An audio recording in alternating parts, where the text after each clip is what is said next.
An earthquake thunders through the Soviet province of Georgia today, leaving at least 63 people dead, causing hundreds of thousands of dollars in damage. Back, and I think it's for the right reasons. Washington State parents are relieved to hear that the teachers' strike is finally over. Good evening, everybody. I'm Kim Singer. And I'm Gary Hill. The teachers' strike is over in Washington State, and that means it's back to the books for Washington students, including kids in the Evergreen and Battleground school districts. With some teachers under a court order to return to work and a governor and a state legislature unwilling to discuss the strike issues, teachers today voted to call it quits. We have several reports tonight, beginning with Steve Williams in Olympia. There was one last picket line outside the state capitol building after the Washington Education Association asked striking teachers to go back to work. No use picketing an empty capitol.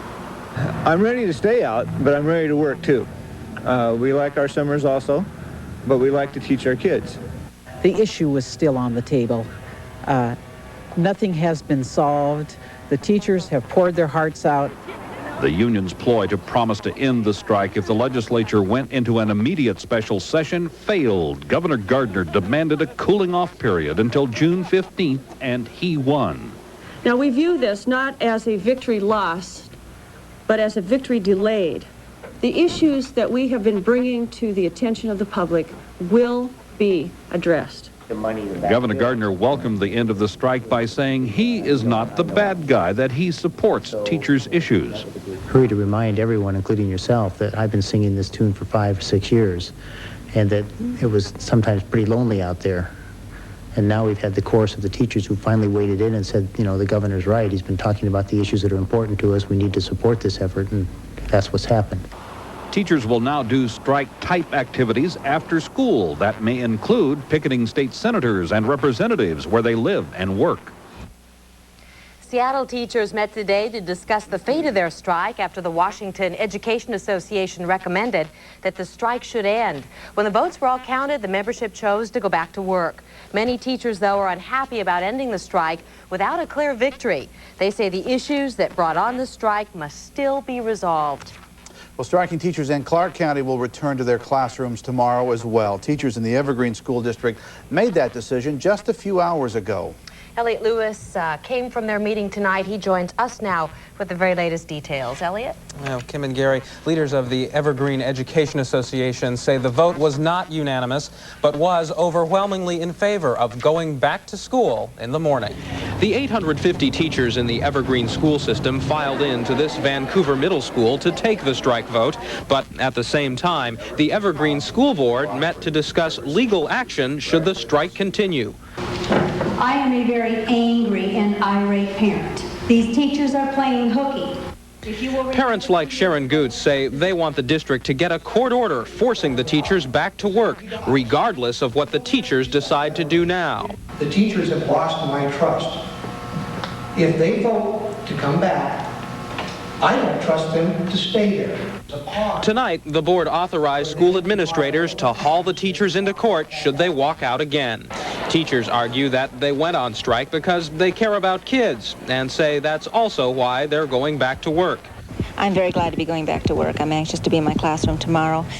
But even though they're giving up the strike now, they're not giving up their fight to improve Washington schools. Well, we're still going to do picketing. We're still going to do phone banking. We're going to be contacting parents. We're going to continue the parent organization that we've started. We're going to continue to visit Olympia whenever possible. Those activities will now just have to take place outside of school hours.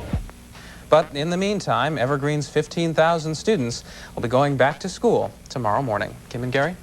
Elliot, with the strike ending, do the teachers feel that it did any good?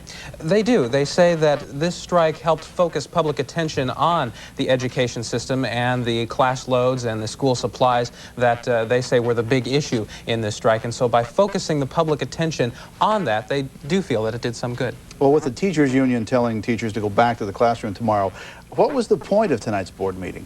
Well, basically what the board has decided to do is authorize the superintendent to move forward and go to court should the strike start up again. So if that happens for some reason, there will be no waiting around, no emergency board meetings. but the superintendent can go directly to court. Elliot, do the teachers feel that their job action, walking off the job, has created a rift with parents that will take a while to mend? Well, it apparently has. As we noticed in that board meeting tonight, there were several parents who were very upset at the teachers. What they say they will do is try to communicate with parents, talk to parents, establish better communication in the community, and hopefully that will soften some of those feelings, repair whatever damage has been done. Okay, thank you. Thanks for your report, Elliot. Battleground teachers will also be back in the classroom tomorrow morning. They took a vote this afternoon, and that cleared the way for their return as well. Jim Marr was there. He has this report from Vancouver. It took only a few minutes for Battleground teachers to cast a unanimous vote to end the strike and go back to the classroom tomorrow morning. I'm glad we're going back, and I think it's for the right reasons. The WEA president has issued that she would like to see us back in, and that things are more put on hold, and that we will continue with the other things after school hours. Oh, I think it was partly because of the WEA president making their recommendation that we go back to school, and so that's part of the reason. There's a lot more to it. Teachers say while the strike did not force Washington state lawmakers to take up the issue of educational reform, it did succeed in bringing the problems teachers